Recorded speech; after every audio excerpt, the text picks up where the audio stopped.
So, I've got a big university assignment coming up, and like any good student, I wanted a big distraction.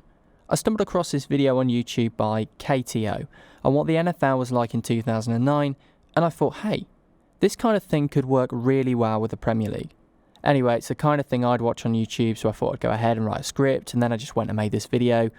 I really hope you like it. I worked very hard on it. Hopefully, by the end, you'll know the answer to this burning question. What was the Premier League like this time 10 years ago?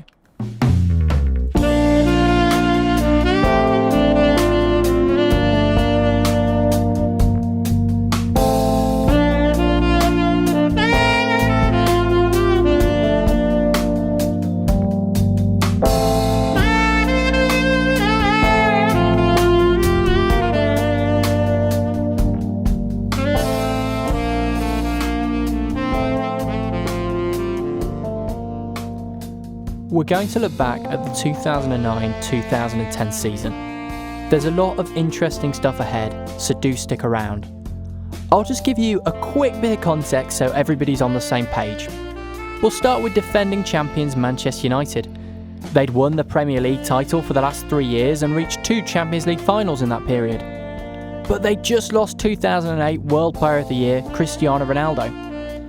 Last year's FA Cup winners Chelsea appointed new manager Carlo Ancelotti, while Arsenal were conservative in the transfer window, only purchasing Ajax defender Thomas Vermaelen.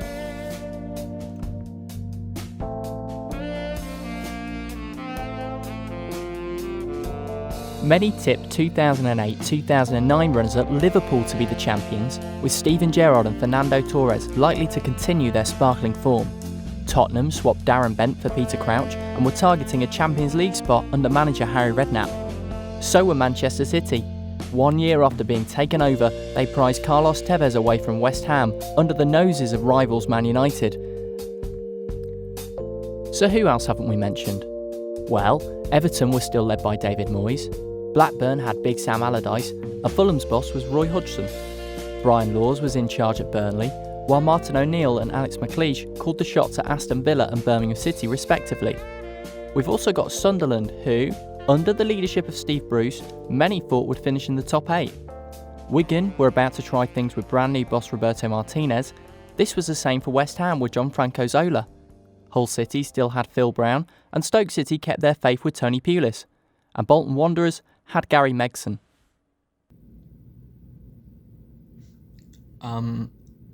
That's actually wrong. There is actually one club left. It's Portsmouth. We will come on to Portsmouth. We'll talk about them just a bit later on. For now, though, how about some info on all the clubs that are in the Prem currently, but weren't this time 10 years ago? I'll see you on the other side.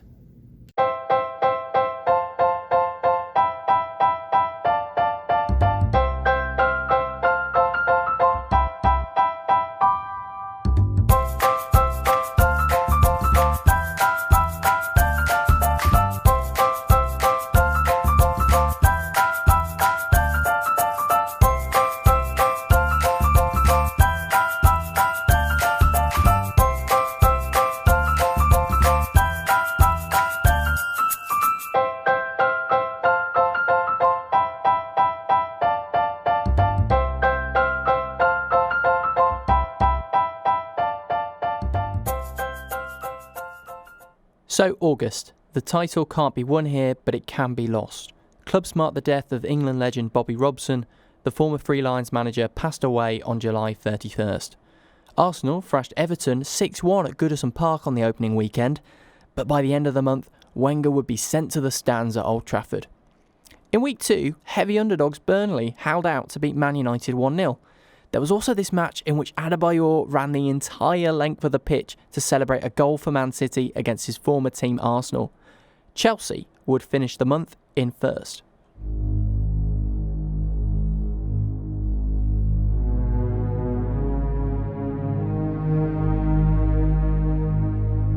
September 20th, 2009. This is the first of what I'm going to call one of Joe's games of the season. A very special prize I just made up. Game's got to be pretty good to earn this accolade. I'm only going to give out 3. Manchester United versus local rivals Manchester City at Old Trafford. It's a Sunday. The match starts as it means to go on. Wayne Rooney opens the scoring for United after 2 minutes. But bang! Ex-Red Tevez pounces on a mistake from keeper Ben Foster, and Gareth Barry has an easy tap-in to equalise for City. Darren Fletcher retakes the lead for United, but bam again! 3 minutes later, Craig Bellamy makes it 2-2. 86 minutes on the clock, 4 minutes to go, and Fletcher scores again. 3-2 to Manchester United. This time they cannot throw it away. We're into the 89th minute now. United defender Rio Ferdinand makes a rare mistake. Bellamy tackles him, he goes on a wild run and nabs home a late leveller. Cue wild celebrations from the City bench. But wait, scratch that. Never celebrate too early, Man City. You're forgetting football's #1 rule.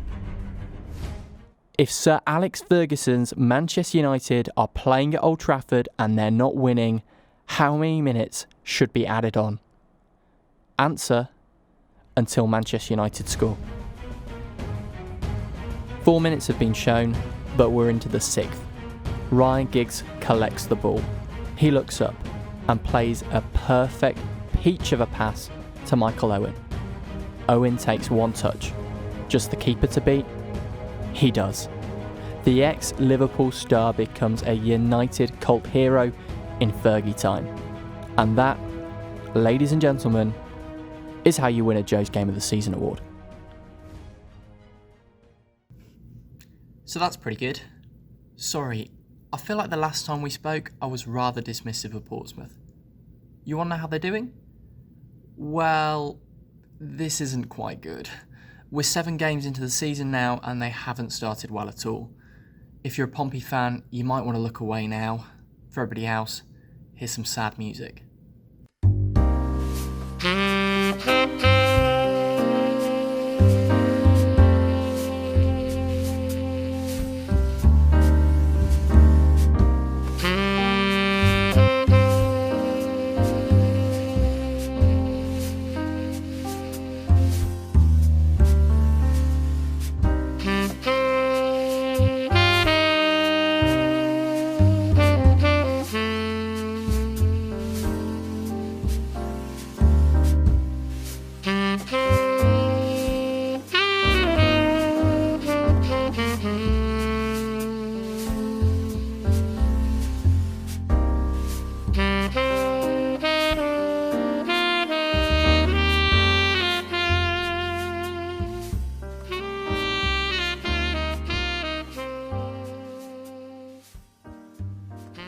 They win next week, but then lose 4 of their next 6.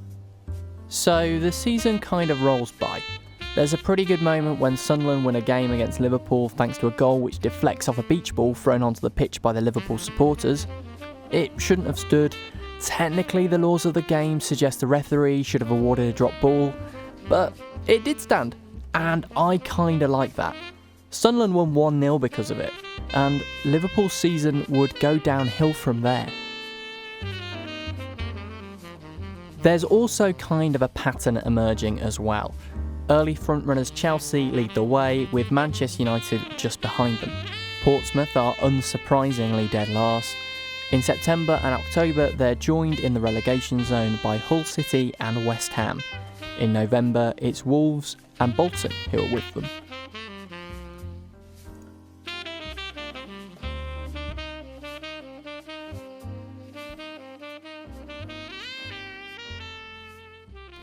Oh, and another fixture picks up a Joe's Game of the Season prize.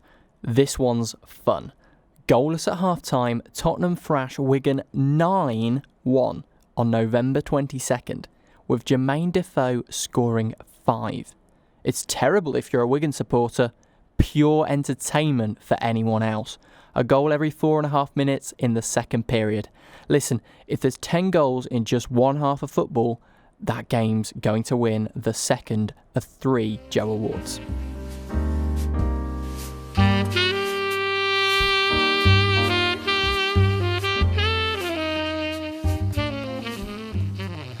What else? Oh, there's a duo of managerial casualties in December. Strugglers Bolton Wanderers sack manager Gary Megson and, out of the blue, despite being 6th in the Premier League and being on course for their highest league finish in nearly 20 years, Manchester City sack manager Mark Hughes and appoint Italian Roberto Mancini as his successor.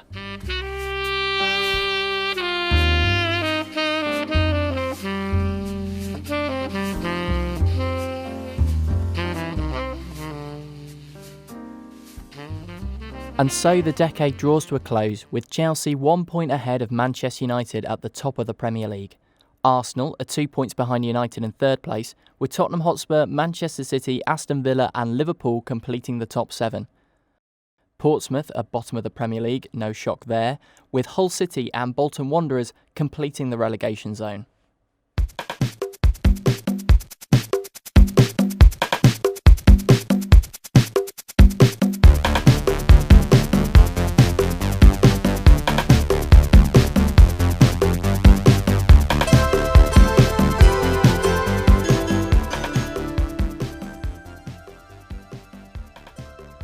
Welcome to 2010, everybody. Couple of things of note in January. Owen Coyle leaves Burnley to take up the vacant manager role at Lancashire rivals Bolton.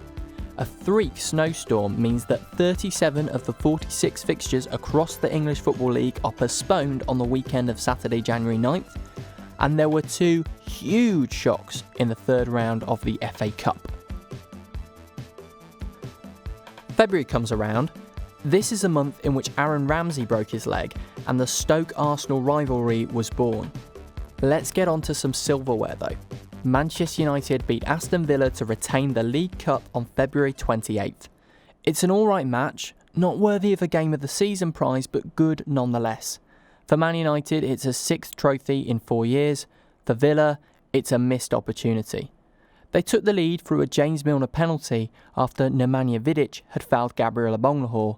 But before you could say Vidic should have been shown a straight red card for that foul, not a yellow, United had equalised through Michael Owen before Wayne Rooney sealed the game late on. Hi, I'm back. It means we've got to talk about Portsmouth again. Except, I don't really want to read out the next bit.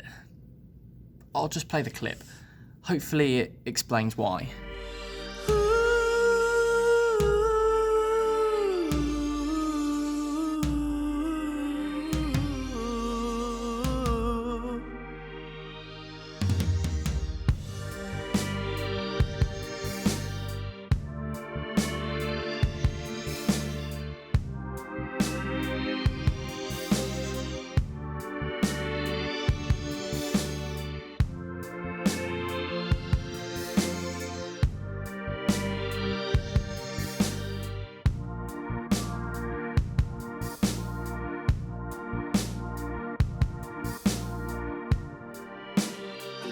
To understand, you'll just live your life and I'll live mine, and yeah, it's over now. I just need to stop from going under, not sure I know how. But who do you think I am? Think I'll just sip the so-called lemonade and drink the pain away. I know that's what you want my life in total disarray. But I'm standing my ground. This aching I'm feeling is healing. I know it is fading away. Nothing you can do to stop it. Now look at what I've found. Next time we talk about Portsmouth, it won't be as sad. I promise.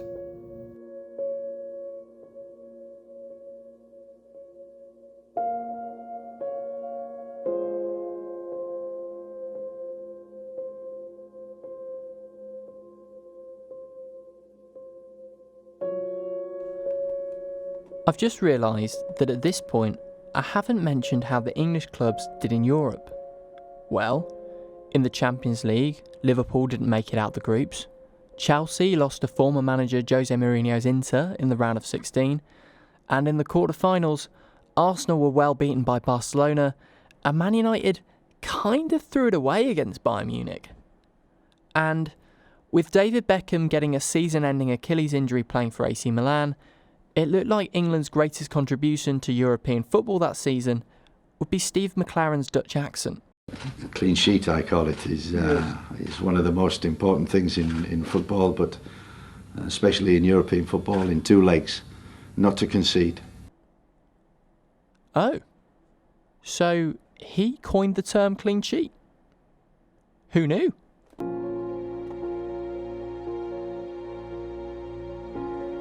But wait, what's this? Fulham have been drawn up against Juventus in the Europa League round of 16. Huh, what a moment. What a fixture for tiny little humble Fulham. Oh wait, they've just been outplayed 3-1 away from home in the first of two legs. Yeah, it'll be one hell of a story if they could get through from this position. But I did get into journalism to tell stories. Why don't we take a punt and check it out? The worst that could happen is Fulham get stuffed again. I mean, hey ho, it's not like anybody expects them to win.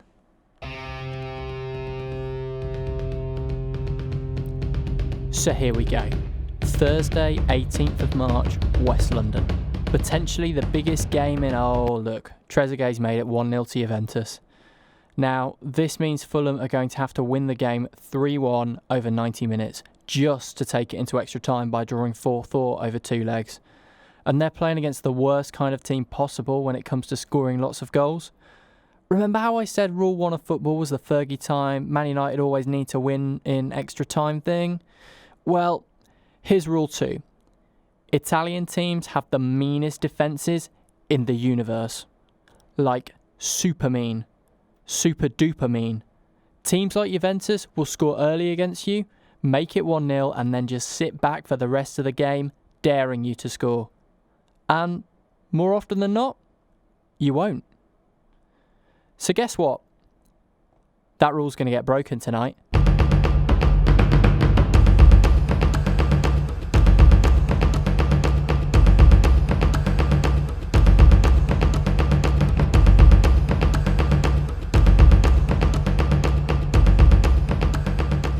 Wham!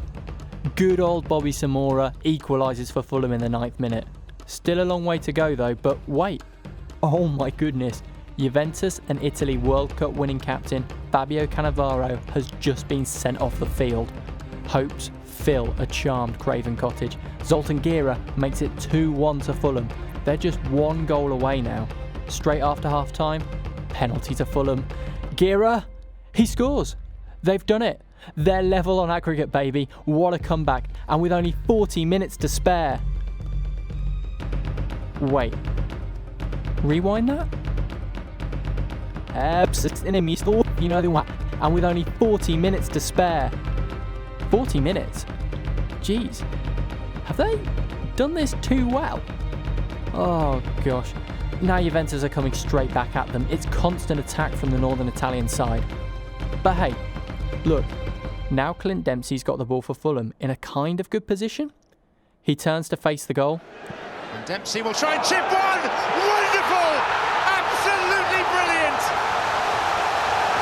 A sensational goal from Clint Dempsey may well have knocked Juventus out! Wait, holy macaroni, he scores the most audacious goal I've ever seen. And I've watched a lot of football. On the turn, he lobs the keeper who was standing on his own goal line. Lobbing the keeper didn't even seem like an option there. Sorry, I feel bad for talking over the Fulham celebrations. They're just so beautiful. This is their moment, not mine. I'll play it again. And Dempsey will try and chip one! Wonderful! Absolutely brilliant! A sensational goal from Clint Dempsey may well have knocked Juventus out! Just one of the great Fulham moments! So little Fulham beat the mighty Juventus 5-4 over two legs, and Clint Dempsey becomes the greatest American soccer player since... Well, you know what? Let's go ahead and just give him that accolade. Fulham would produce 2 further miracles in that competition. They'd beat Wolfsburg in the quarterfinals and Hamburg in the semis. They'd finish just short in the Europa League, however, losing to Atletico Madrid 2-1 after extra time. But for that amazing little matchup with Juve in March, they pick up the third and final Joe's Game of the Season award.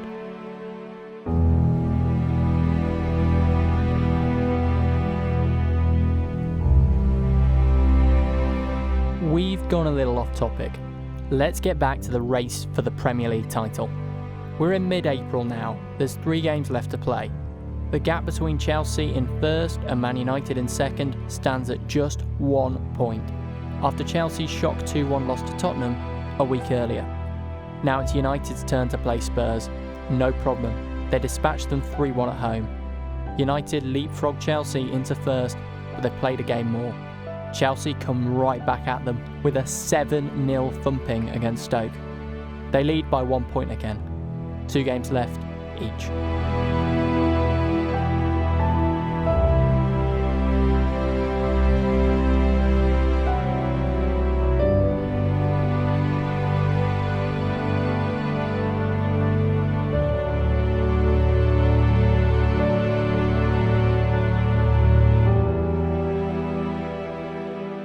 Chelsea are up first, away to Liverpool. Now a lot of people think this will be the last big opponent they're going to face. If Liverpool win here, they'll seriously derail Chelsea's title bid and win it instead for their bitter rivals Manchester United. But that would mean a 19th First Division trophy going to United, overtaking Liverpool's record of 18. The Reds are pretty tame. They roll over, leave their pride at the gate and lose 2-0.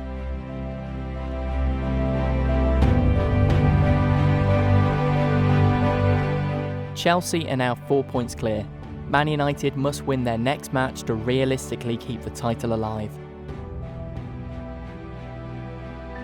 They do, beating Sunderland 1-0. But it doesn't matter now, it's Chelsea's to lose, and they don't lose it. They humiliate Wigan on the final day, winning 8-0, just as they'd humiliated everyone else in this league. They won the Prem by 1 single point. Maybe the footballing gods wanted United to win a record-breaking 4th title on the bounce, but Chelsea have moved on from divine powers and special ones. They led the league after 30 of the 38 rounds of fixtures. They scored a then record-breaking 103 goals. They were the best team. They deserved to win.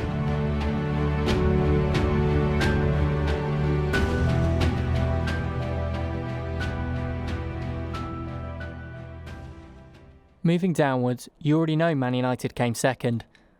Arsenal were a bit further back in third. Now, usually if you know football from this era, you'd expect me to say that Liverpool came fourth. After all, they were pre-season favourites. Well, never trust a sports journalist. They finished 7th. Aston Villa came in a very respectable 6th, the same place they'd finished for the last 3 years. So, who are these 2 sneaky teams in 4th and 5th? Battling it out for the final Champions League qualification spot?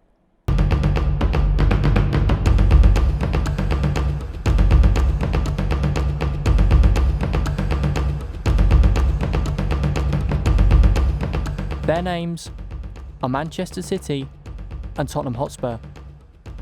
The Etihad Stadium, the penultimate round of fixtures. Both teams are facing European qualification glory. It's winner takes all. High-spending City versus straight-talking Spurs. The win will take the last glorious, coveted Champions League spot. It's 0-0 like forever. The tensest of all tense fixtures. More chess match than full-scale war. 8 minutes from time, Peter Crouch scores a header. Tottenham win 1-0 and take Liverpool's place in the Big Four. It's their highest finish in 20 years. It'll be their first European Cup campaign for 49 years and only their second since the competition's inception. Pure ecstasy for one, while pure agony for another.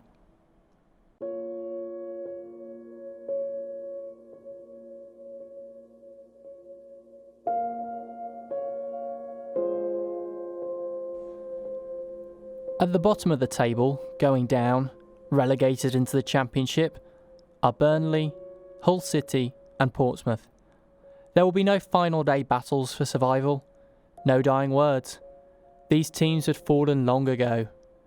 It is only the 3rd time in 18 seasons of the Premier League that all of the relegation places have been confirmed before the last match of the season.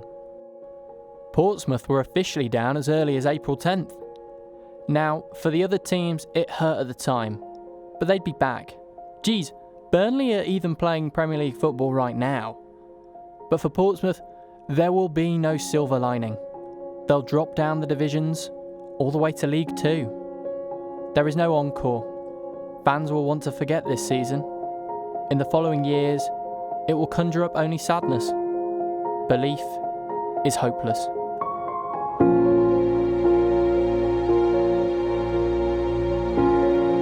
So, here's how the full league finished in 2009 to 2010. Sorry it took me so long to answer the question. Except, well, I'm going to need a bit more of your time. Look, I'm sorry. There's just one more thing I've got to do.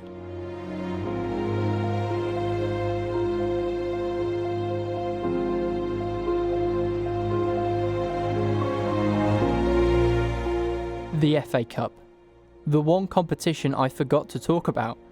We often forget about it. We really shouldn't. It's a luxury we can't afford to lose. With both Liverpool and Man United already out from giant killings in the early round, the field is wide open this year. We'll go straight to the semis, how about that? Early April, league winners Chelsea against Aston Villa make up semi-final number 1. Just 2 weeks after beating Villa 7-1 in the league, goals from Didier Drogba, Florent Malouda and Frank Lampard give Chelsea a convincing 3-0 win. So who will they play in the final? One of two fairly decent teams, I imagine. April 11th, Wembley Stadium, semi-final number 2, between designated home side Tottenham, okay, seems legit, and away side, wait, Portsmouth? Oh my goodness, this can't be real. Relegated, financially shocked Portsmouth are 90 minutes away from an FA Cup final. Wow. So it is real. Okay then. In round 3, they'd only narrowly beaten Coventry City in a replay when Coventry's captain headed in an own goal to level the tie in the last minute of normal time. Now, 3 rounds later, they're in the semis. They can't, can they? Oh, you better believe they can. 24 hours after being relegated, Portsmouth emerged from the wreckage of demotion and financial meltdown to beat Tottenham by 2-0. They are now in an FA Cup final against an all-conquering Chelsea side who are targeting a League Cup double. In the last match between the sides, Chelsea had won 5-0. Portsmouth were going to be heavy underdogs. But they were heavy underdogs against Tottenham. So, did Portsmouth win? Well, remember what I said the number 1 rule was before about Man United and Fergie time? Yeah, I lied again. That's not actually number 1. Neither's this. In fact, I can go ahead and cross that out. What is it? Control, Shift, and there we go. What a game that was. Worthy of a Joe Award for sure. Anyway, the number 1 rule in football is football will only ever disappoint you. Of course Chelsea won. Kevin Prince Boateng missed a penalty for Portsmouth before Chelsea's Didier Drogba scored the winner 4 minutes later. The final score, Chelsea 1, Portsmouth 0. Chelsea won the double, collecting both the Premier League and FA Cup in a single season for the first time in their history. It was the most successful season for them to date. Portsmouth's fairy tale was broken. That cup run shouldn't paper over the cracks though. You want to know the answer to my question? You really want to know what the Premier League was like 10 years ago? Pretty out of order really. For the first time in its history, a club went into administration. This was supposed to be the richest league in the world. How was it possible that a team so valuable to its local community were able to so nearly go under? And this wasn't a one-off blip. In England's top 5 divisions, 14 clubs have gone into administration since January 2009. 4 have folded, vanished from sight. The most recent is Bury. There is no defence for this. In the last 10 years, we have learnt nothing.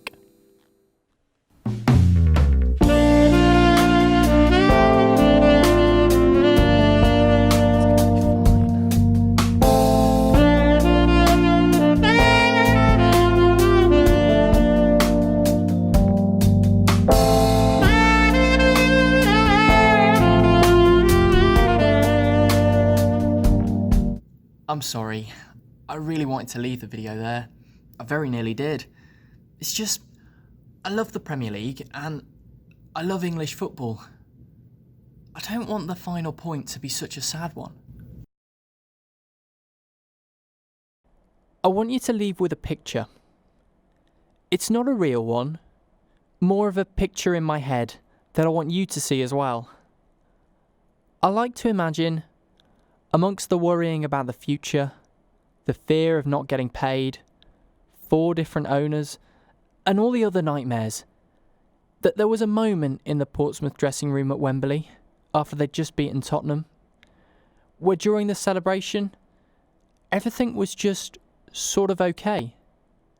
That these players, who didn't know if they'd still be at the club next year, or if this club would even exist, knowing they'd most likely never play with this group of people again, were, for the first time in months, truly happy. They'd done it, come against all the odds, and made it to an FA Cup final. So what if they probably lose to Chelsea? They were still there, still alive, and still kicking. I like to think that after all the crowds had gone, all the journalists had disappeared, that the coaches and players kept singing, kept laughing, kept believing, and well, hugged it out. You know what? Screw it. There's 4 Joe Awards, and this game gets my 4th.